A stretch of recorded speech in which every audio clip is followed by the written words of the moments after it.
Some men run from the law. Some men run from their debts. Cole ran from a memory, a ghost with his daughter's eyes, and he'd run all the way to the end of the world to do it. Have you ever known a quiet that was so loud it deafened you? That was his life. A cabin carved into the side of a mountain that didn't care for company, a landscape of jagged peaks and unforgiving wind that scoured a man down to his bones. He wanted the scouring. He wanted the silence that screamed. Then one night, the storm came, and it brought her. It wasn't a normal storm, the kind that just washes the dust from the pines. This one was a biblical rage, a tantrum of thunder and lightning that clawed at the roof and threw rain like handfuls of gravel against the windows. He was by the fire, nursing a whiskey, watching the flames eat the wood, each crackle a tick of a clock counting down to nothing. That's when he heard it. A sound that didn't belong. Not the howl of the wind or the groan of the trees. It was a splintering, a desperate crack of wood from the direction of his porch. He moved with a practiced economy, no wasted motion. The old rifle came off the wall mount, heavy and familiar in his hands, a cold piece of his past. He opened the door a crack, the wind trying to tear it from his grip, and saw her. A shape. A heap of wet rags and tangled hair collapsed against his woodpile, barely human. He didn't think. He acted. The way a man does when he's seen too much to be surprised by anything, even a wraith delivered by a tempest. He scooped her up, she weighed nothing, a bird with broken wings. Inside, the firelight danced over a face pale as river stone, lips blue, a latticework of old and new bruises stark against her skin. Her clothes were torn and soaked through, a second skin of ice. She was shivering so violently her teeth rattled a frantic, desperate rhythm. He laid her on the bearskin rug before the hearth, her body a frozen knot.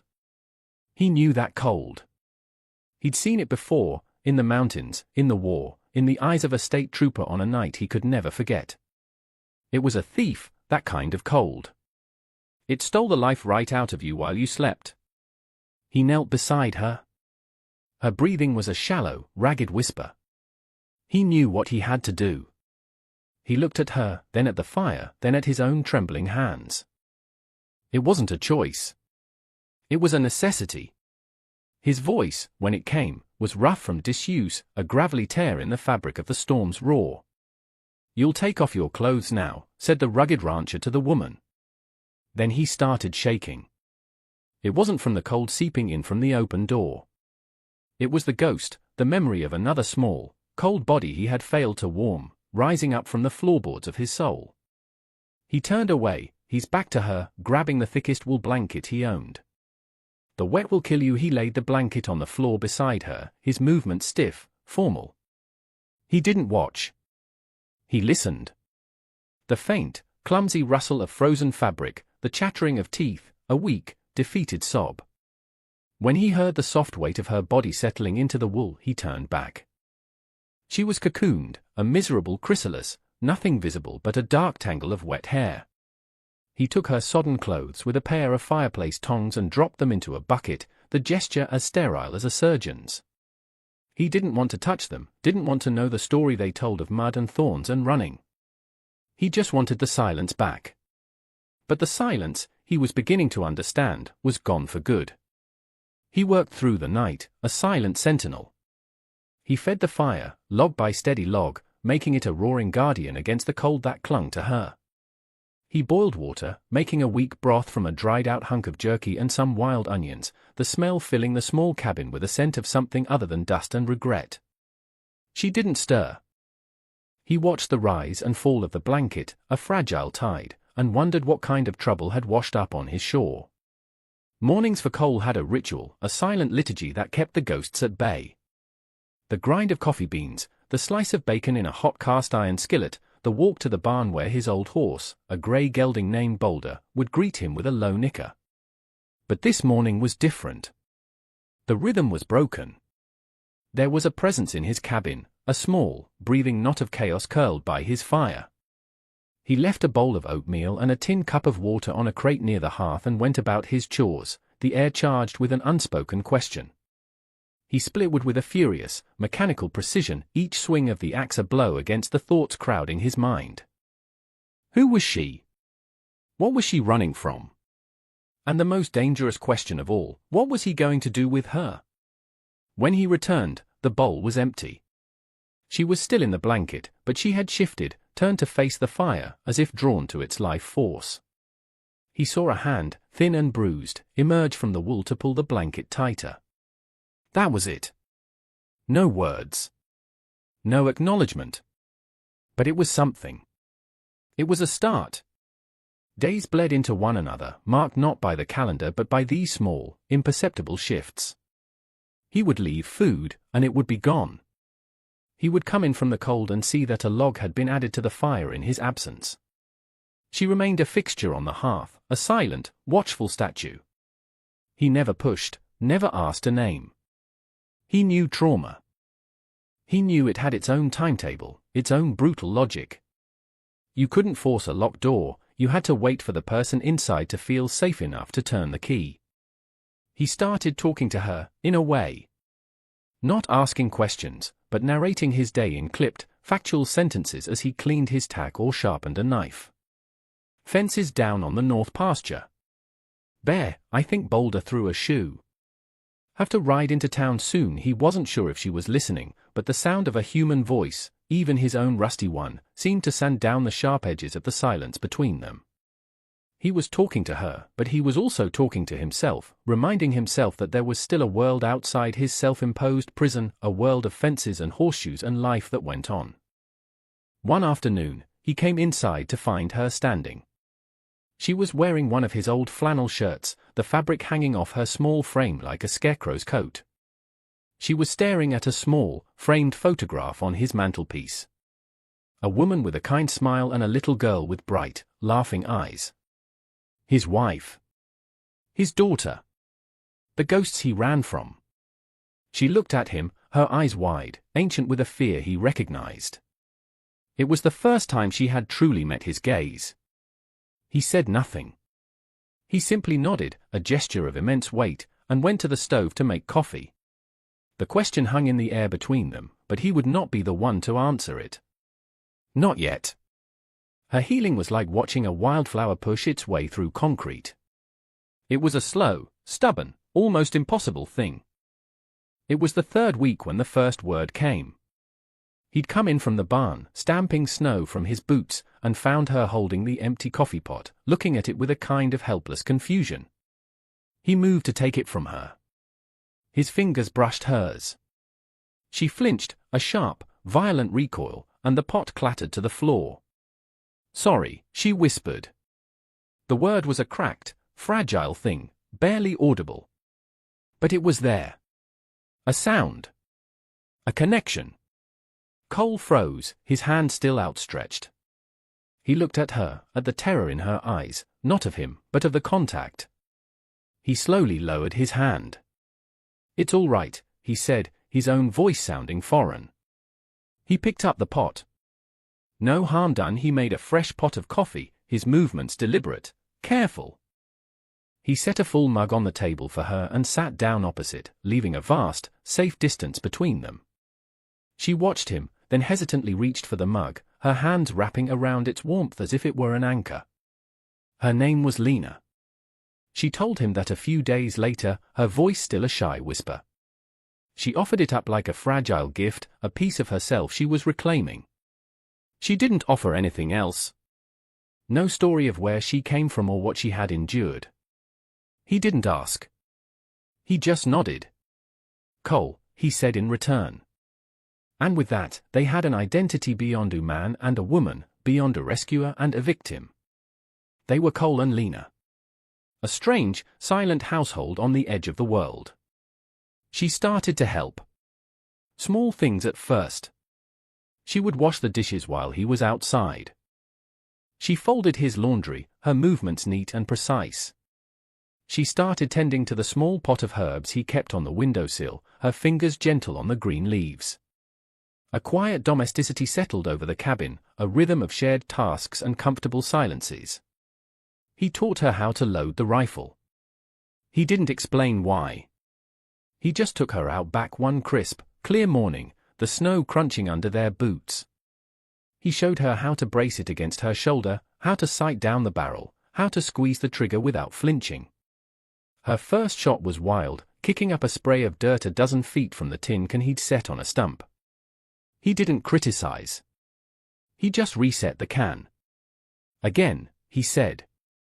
She fired again, and again. Her shoulders ached, and her ears rang, but she didn't stop. A grim determination settled on her face. She was learning to fight back, not against him, but against the fear that had owned her for so long. One evening, as they sat by the fire, the silence was different. It wasn't empty anymore. It was full. She looked at the photograph on the mantel. "She's beautiful," Lena said, her voice soft. Cole stared into the flames. Her name was Sarah. The little one was Lily. He didn't elaborate. He didn't need to. The past was present in the room, a third occupant, somber and respected. "A car accident," he said, the words tasting like ash. "I was driving." It was a confession he'd never spoken aloud. In that moment, he wasn't just a rugged rancher, a hermit. He was a man hollowed out by grief, just as she was a woman hollowed out by fear. They were two broken halves of a whole, sitting by a fire, trying to find a way to keep warm. And maybe you start to realize that healing isn't about becoming who you were before. It's about building something new on the ruins of what you've lost. The world intruded, as it always does. It came in the form of a dusty county sheriff's vehicle, crawling up the long, rutted track to his cabin. Cole saw it from the tree line where he was checking his snares. A cold knot tightened in his gut. It wasn't the law he feared, it was the questions. He got back to the cabin just as the truck door opened. Lena was at the window, her face a mask of stark white terror. She looked like a cornered animal. "Go," he said, his voice low and urgent. "The root cellar." "Don't make a sound." She vanished without a word, the trapdoor closing with a soft thud behind her. Cole stepped out onto the porch, wiping his hands on his jeans, his posture relaxed, casual. A mask of his own. The man who stepped out of the truck was a deputy, young, with a face that hadn't seen enough of the world to be truly hardened. But the man who followed him out of the passenger side was different. He was older, thick-set, with a silver star pinned to a crisp uniform that seemed out of place in the wild country. He had a politician's smile and a predator's eyes. "Sheriff Boyd." "Cole," the sheriff said, his voice a little too friendly. "Been a while." Cole just nodded. Boyd's eyes swept the cabin, the neat woodpile, the curl of smoke from the chimney. His gaze lingered on the window, where Lena had just been standing. "Just making the rounds. Checking on our more isolated residents." The lie was as thin as morning ice. "I'm fine," Cole said. The deputy, Marcus, shifted his feet, looking uncomfortable. He and Cole went back. Not far, but far enough. Marcus knew what had happened to Cole's family. He knew the shape of the man's grief. "Heard anything unusual up here?" Boyd pressed, his smile unwavering. "Strange noises? Anyone passing through?" "Just the wind," Cole said, his voice flat. "And the bears?" Boyd chuckled, a dry, unpleasant sound. "Right. The bears." He took a step closer, lowering his voice. "See, we're looking for someone. A young woman. Fragile. Not in her right mind. Walked away from a care facility. We're worried for her safety." The words were carefully chosen. Fragile. Not in her right mind. They were words designed to strip a person of their agency, their credibility. They were the words of a keeper, not a searcher. Cole's face remained a stone mask. "Haven't seen anyone." Boyd's eyes narrowed, the smile finally vanishing. He stared at Cole for a long, heavy moment, a silent battle of wills playing out on the dusty patch of ground between them. He was assessing. Weighing. "Well," Boyd said, clapping his hands together with false cheer. "If you do, you give us a call. We just want to get her back safe." He turned to leave, but paused, looking back over his shoulder. It's a dangerous world for a confused woman to be out in alone. It wasn't a statement. It was a threat. And it wasn't meant for the woman. It was meant for whoever might be helping her. As the truck disappeared down the track, Marcus glanced back, his eyes meeting Cole's for a fraction of a second. It was a look of warning. A look of apology. Cole stood on the porch until the dust settled, the cold dread in his stomach now a hard, sharp certainty. The trouble hadn't washed up on his shore by accident. It had been driven there. And it had been followed. He let her out of the cellar after the sound of the engine had long faded into the pines. She was trembling, but there was a new light in her eyes. Not just fear. Anger. A cold, hard fire. She knew who Boyd was. She didn't have to say a word. The story was written in the rigid set of her shoulders, the clenching of her fists. He didn't offer false comfort. He didn't say it would be all right. He knew better. Men like Boyd didn't give up. They didn't see people, they saw possessions. Boyd believed she belonged to him. "He'll be back," Cole said. It was a simple statement of fact. She nodded, her jaw tight. I know the dynamic between them shifted. They were no longer just two wounded people finding solace in a shared silence. They were allies. A garrison of two against a coming siege. The next few days were taut with unspoken tension. Every snap of a twig, every call of a raven, sent a jolt through the quiet air. They worked together, preparing. He showed her the best places to hide, the game trails that led deep into the forest, away from the road. He cleaned his rifle and his handgun with meticulous care, the scent of gun oil sharp and metallic in the small cabin. She, in turn, stockpiled supplies. She canned the last of the garden vegetables, packed dried meat and hardtack into oilcloth bags.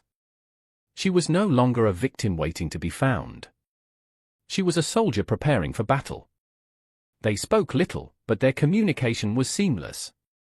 A look, a nod, a gesture. He would glance at the road, and she would move to check the back door. She would stack firewood by the hearth, and he would ensure the kindling was dry. They were a single unit, their movements choreographed by a shared, imminent threat. It was a strange and terrible intimacy, forged in fear but tempered by a growing, unspoken trust. Have you ever put your faith in someone without knowing why? Just a feeling in your bones that they won't let you fall? That's what was happening in that cabin. She was trusting him with her life, and he, in turn, was letting her into the fortress he had built around his heart. One night, he found her by the window, staring out at the moonlit snow, the rifle resting in the crook of her arm. She wasn't just holding it now, she looked like she belonged with it. He told everyone I was sick, she said, her voice quiet but clear, stripped of its earlier fragility. That my mind was broken. It's easier than telling them he liked to break things. She didn't turn to look at him. She kept her eyes on the darkness outside. He's the sheriff. People believe him, I don't, Cole said. It was all he needed to say. She finally turned, her eyes meeting his in the dim light. A small, sad smile touched her lips for the first time. I know, she said. It was a statement of absolute faith. The quiet before a storm has a weight to it, a heavy stillness where the air itself seems to be holding its breath. This was that quiet. They both knew Boyd would not come alone next time. And he would not be asking questions. The knock on the door came just after dusk, a week later. It wasn't a polite rap.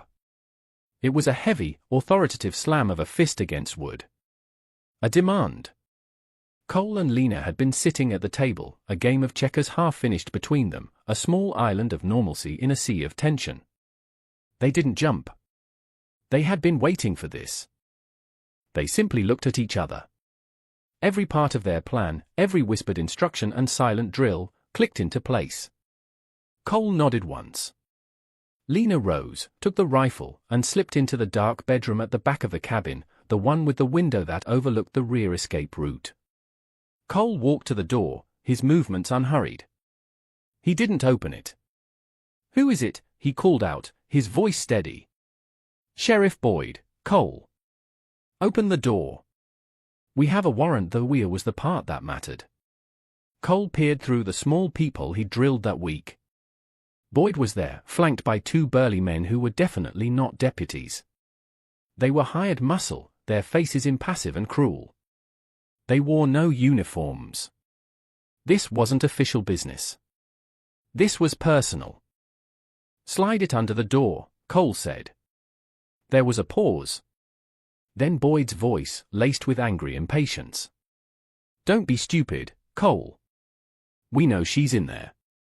We can do this the easy way or the hard way." This hard way began a second later, with the splintering crack of a boot kicking the door just beside the lock. The old wood groaned but held. Cole didn't bother with words anymore. He moved away from the door, grabbing the heavy, double-bitted axe that leaned near the hearth. It wasn't a firearm, but it was what he had in his hands. The second kick shattered the door jamb, and the door flew open. Boyd stood on the threshold, a smug, triumphant look on his face. "Now, see," he began. That wasn't so, he never finished the sentence. Cole moved, not with the hesitation of a grieving hermit, but with the explosive, brutal efficiency of a man who had seen combat. He swung the axe not at Boyd, but at the lamp on the table beside him. The glass chimney shattered, and kerosene splashed across the floorboards. In the same motion, he kicked the table over, sending the lit base of the lamp tumbling into the pool of fuel. The world erupted in a whoosh of orange flame. The cabin was plunged into a chaotic dance of light and shadow. Boyd and his men recoiled, momentarily blinded. It was all the time he needed. Cole dove to the side, rolling behind the heavy armchair as a gunshot roared, the bullet tearing through the space where he had been standing. Another shot splintered the wood of the chair. He had his handgun now, pulled from the small of his back. He didn't fire blindly. He waited. He listened. One of the thugs was coughing, moving through the smoke. Cole saw a silhouette against the flames. He fired once. A grunt, and the shadow fell. The fire was spreading fast now, eating the dry wood of the cabin, his home, his sanctuary. It didn't matter. It was just a place. Lena was what mattered. "Get out the back," he yelled, his voice raw from the smoke. He heard the back window smash. Good. She was following the plan. Boyd was screaming now, a mixture of rage and fear. "Get him! Find the girl!" The remaining thug was coming around the other side of the chair.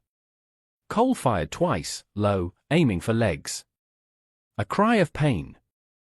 Cole used the moment to scramble toward the back of the cabin, keeping low, the smoke a thick, acrid blanket. He glanced back. Through the swirling smoke and fire, he saw Boyd, his face a demonic mask in the firelight, staring not at him, but at the burning photograph on the mantel. The picture of his wife and daughter. In that instant, Cole understood. For Boyd, this was never about Lena.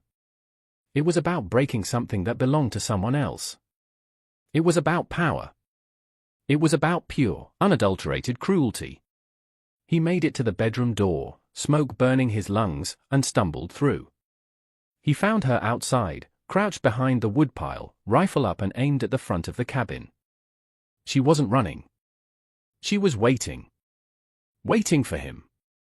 When she saw him emerge from the smoke, her face, stark and grimy in the moonlight, flooded with a relief so profound it was almost painful to see. "Go," he gasped, coughing. "Now." To the ridge she shook her head, her grip on the rifle tightening. "Not without you." The fire was a roaring monster now, casting flickering, hellish light across the snow.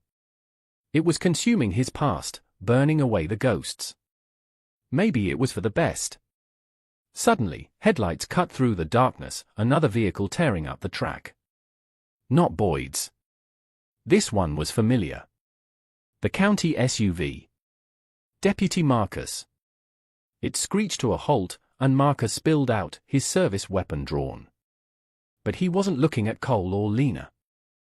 He was looking at the burning cabin, at the figures of Boyd and his one remaining, wounded man staggering out the front, silhouetted against the flames. "Sheriff!" Marcus yelled, his voice carrying a practiced authority Cole had never heard from him before. "Drop your weapon! What's going on here?" Boyd spun around, his face contorted with fury. "Stay out of this, Marcus. This is my business." He raised his own weapon, not at Marcus, but toward the woodpile, toward where he knew Lena must be. It was a fatal mistake. It's a funny thing about loyalty. It's not always to the badge. Sometimes, it's to the man. Marcus had made his choice. A single, sharp crack echoed in the night air. Boyd staggered, a look of profound surprise on his face. He looked down at the red stain blossoming on his crisp uniform, then collapsed into the snow. The last thug, seeing his boss go down, threw his weapon down and raised his hands, his face a mask of terror. Silence fell, broken only by the hungry crackle of the fire. The brief, violent storm was over. Marcus walked forward slowly, his gun still trained on the surrendered man. He didn't look at Cole and Lena. He kept his focus entirely on the official business in front of him. "Saw the fire from the main road," he said, his voice loud enough for any recording device he might be wearing. "Came to investigate. Found the sheriff and unknown assailants firing on a private residence. I was forced to defend myself and the occupants." He finally risked a glance at Cole, his eyes hard but clear. Occupant appeared to be defending his home from an unlawful entry. Cole nodded slowly, understanding the story that was being written. The official story. The one that would smooth over the jagged edges of what had just happened. Lena lowered her rifle, her arms trembling from adrenaline. It was over. The monster was gone. They stood there for a long moment, the three of them, bound by the strange, violent events of the night. Three people on the edge of the law, redrawing the lines of justice in the light of a burning cabin. The aftermath was quiet. Somber. Marcus handled it all with a quiet efficiency that spoke of a man who had seen things go sideways before. The official report would be a masterpiece of omission and careful phrasing. Self-defense. A sheriff gone rogue. A tragic but necessary outcome. He took the hired gun into custody, his face grim. Before he left, he walked over to Cole. "The cabin's a total loss," he said, stating the obvious. "Yeah," Cole said, looking at the glowing embers that had once been his home. "You got a place to go?" Marcus asked. Cole looked at Lena, who stood beside him, her face smudged with soot, her eyes weary but clear. For the first time in years, he wasn't alone in his desolation. "We'll figure it out," Cole said. It wasn't just a statement. It was a promise. He had used a "we." Marcus nodded, a deep understanding passing between them. "I'll be in touch," he said, and then he was gone, leaving them alone with the dying fire and the vast, silent night. They didn't talk. What was there to say? They had faced the beast and won. They had lost a shelter but found something else in the ashes. Standing there, side by side, they watched the last of the roof timbers collapse in a shower of sparks, a funeral pyre for the life Cole had lived in that cabin. It was an ending. But it didn't feel like one. It felt like the cold, clean air after a fever breaks. It felt like the first page of a new book. Do you believe in second chances? Not the easy kind, but the ones you have to fight for, the ones you have to claw out of the wreckage of your own life. That's the kind that matters. That's the kind that sticks. They spent the rest of the night in the barn, huddled in horse blankets, the smell of hay and leather a strange comfort. Boulder, the old horse, watched them with his big, gentle eyes, a silent, steady witness. Neither of them slept. They just watched the eastern sky, waiting for the dawn. And as the first pale, grey light began to silhouette the jagged peaks of the mountains, a fragile new day began. The world was still a harsh and unforgiving place. The past would always be a part of them, a landscape of scars they would carry forever. But it was no longer their prison. It was just their story. A story of a man who ran from a ghost and a woman who ran from a monster, and how they found each other in the storm. They left that morning. They took nothing with them but the horse, the 2 rifles, and the small pack of supplies Lena had prepared. Everything else had been burned away. It was a clean slate. A terrifying, beautiful, clean slate. They walked, Cole leading Boulder, Lena walking beside him. They didn't have a destination. For the first time, that felt less like being lost and more like being free. They walked for hours, the snow crunching under their boots, the silence between them no longer tense or sad, but companionable. It was the silence of two people who had been to hell and back together and had no need for empty words. As they crested a ridge,